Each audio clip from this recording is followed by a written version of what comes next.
All right, Krystal, what's on your radar?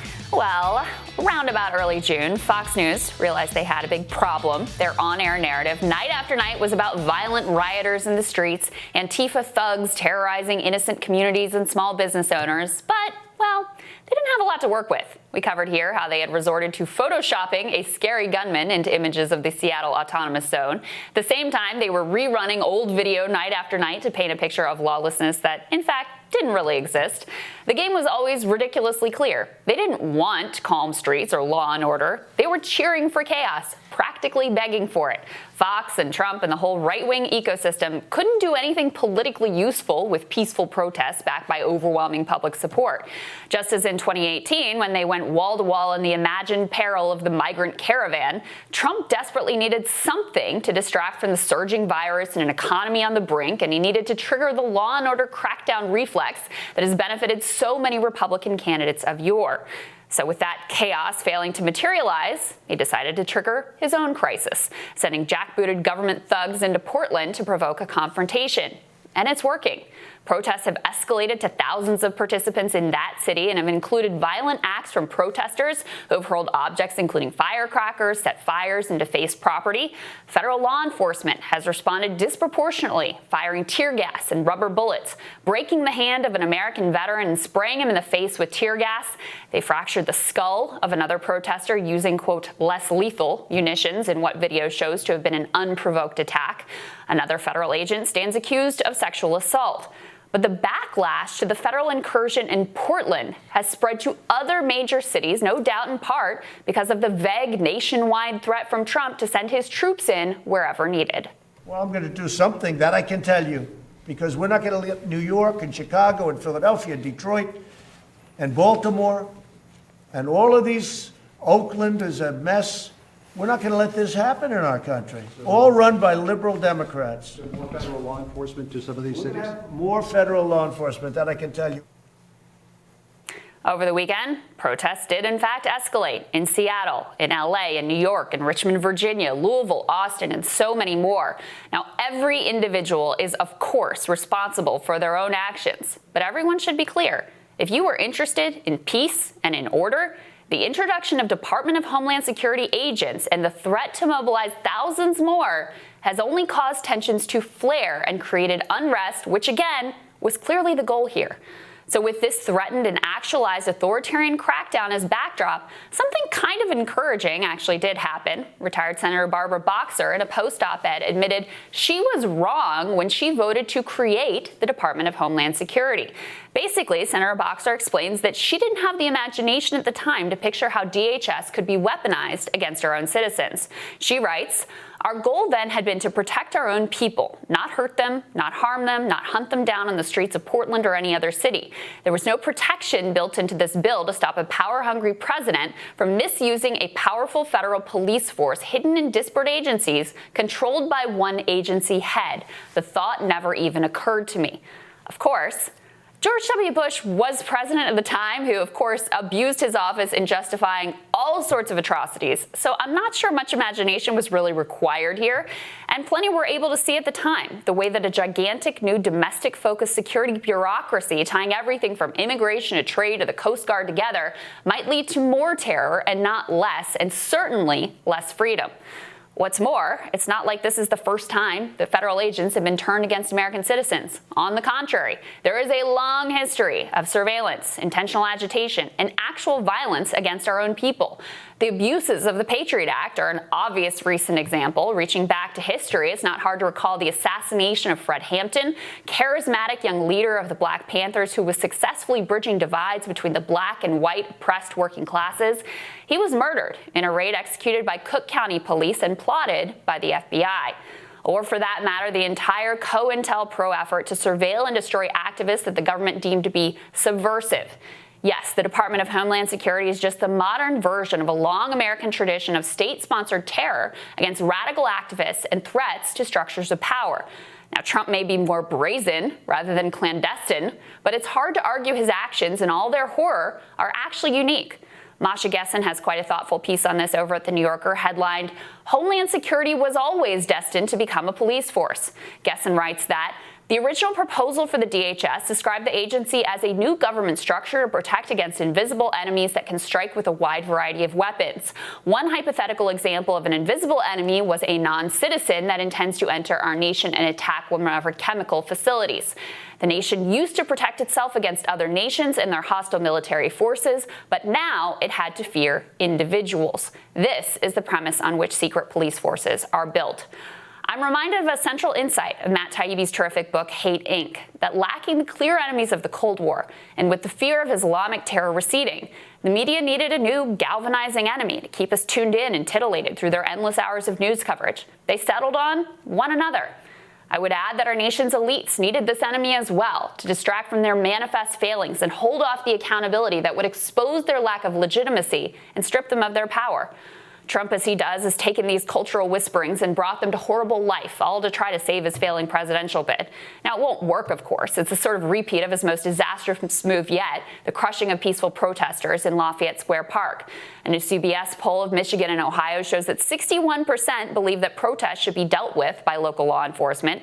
Meanwhile, only about a third believe the Trump administration should be trying to limit Black Lives Matter protests. People see through the blatantly political attempt here to create chaos in the midst of what is already a hellish situation wrought by the pandemic and the failed response. But it won't be enough just to vote Trump out of office. We have to dismantle these ready-made organs of homeland terror and oppression. And most of all, we have to reject the idea that our fellow citizens are, in fact, a hidden enemy. And Sagar, I know that you and I have differing perspectives here, but I suspect you may agree that this whole gambit is very unlikely to work politically. Oh, it's not going to work politically.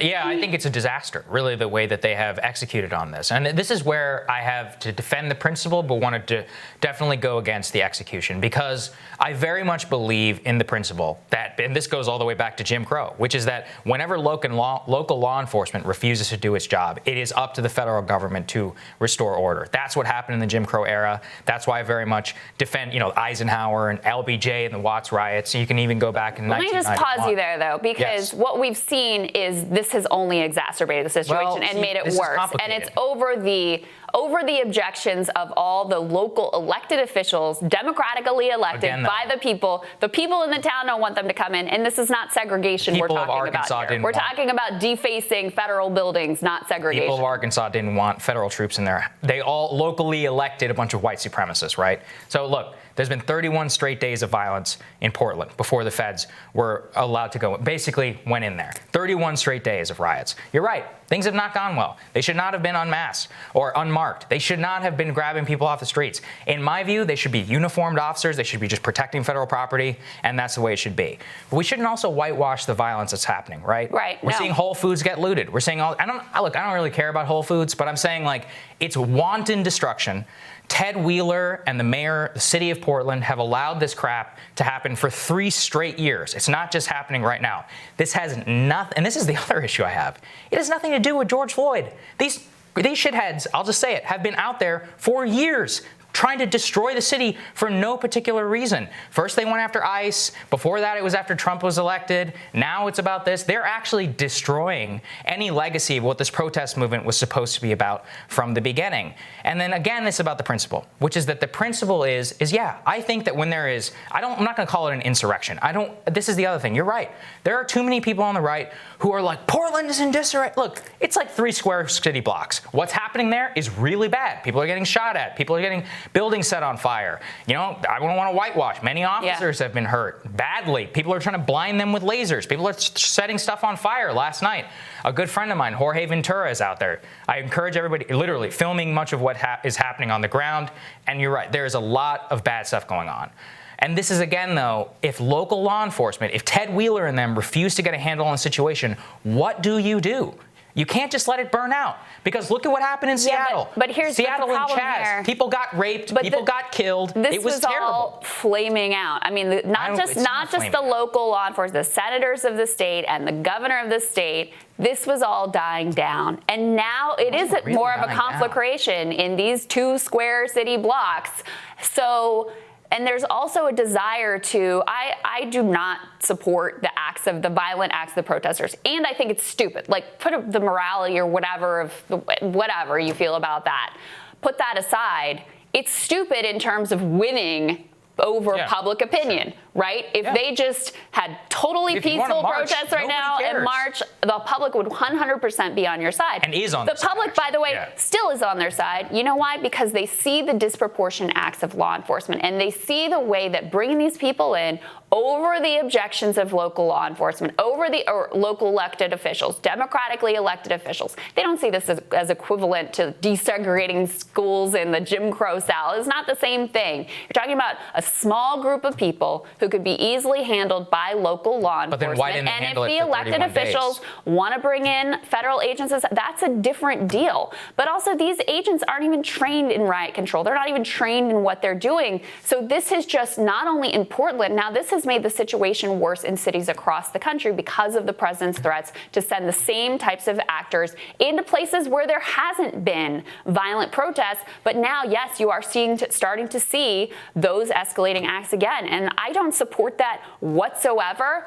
All I'm saying here is that the political goal was clearly to create more chaos, and that is exactly the predictable result. I don't even disagree. I don't disagree with the mishandling of it. Lafayette Square is the stupidest thing he's probably done in the last year, except for coronavirus. And yet, look, I mean, this is always the issue with Trump, and people have probably noticed I've been a lot more willing to criticize him. Why? Because this is a disaster. Yeah. Which is that, I completely support the federal principle of being able to go into a city and restore order. And just because you're locally elected and it means you're on the side of people who are burning your city to the ground, I could care less, right? This is the United States of America. We affirmed this principle during the Civil War, which is that's such an just they're not burning the city to the ground. Well, I mean, they again, are burning it. I'm It's not a big, big justifying it. issue. That is like a very small group of people. It's a very small It's not that number who are, it's mostly property, defacing property. That's and you're bad. going to send in, but the response is so disparate. Tear gas and rubber bullets. So if this guy somebody's had his burning, skull fractured by a non-lethal and many officers munition. have been hurt, right? Like we can go tit for tat on this. Absolutely. That's what I'm saying. But there is a desire to ignore it when it's state-sponsored violence, and that should never be the case. I'm not ignoring it whatsoever, but and I'm not saying you are, but many of the people who are supporting this are all talking about the cops.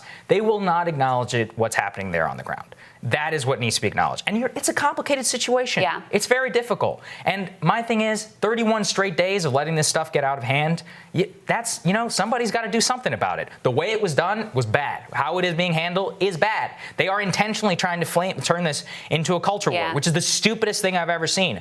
Why is the Department of Homeland Security's Twitter account out there acting like Rush Limbaugh, right? Being like, look at what's happening. It's like, that is not how you unite a country, right? Right. I've been reading a lot. I'm not comparing this to the Civil War. I'm saying I have been reading a lot about the Civil War recently. And one thing I realized is that whenever federal troops, one of the things that they were to look at was that whenever federal troops were to go into like a newly occupied city, the worst thing you could possibly do is be like, you're all under occupation and all that. They went in, force, they're like, we're all fellow citizens here. The rebellion is over. Now let's live. I think that's probably the right way to go. It's so common sense. It's so obvious, and it's so clearly the opposite of what is happening here. And look, I think it does go back to, as I said at the end of the radar, this idea that's been fomented by a lot of people, from our media institutions to our elites, that the people we really have to fear are our fellow citizens. Sure. When nothing could be further from the truth. And that's exactly what we're seeing sort of playing out in the streets right now, and it's deeply disturbing. Next on Rising, with the collapse of oil prices this year, Chevron is cutting spending but expects to boost the diversity ratio in senior level management. We've got some thoughts on that. That's next.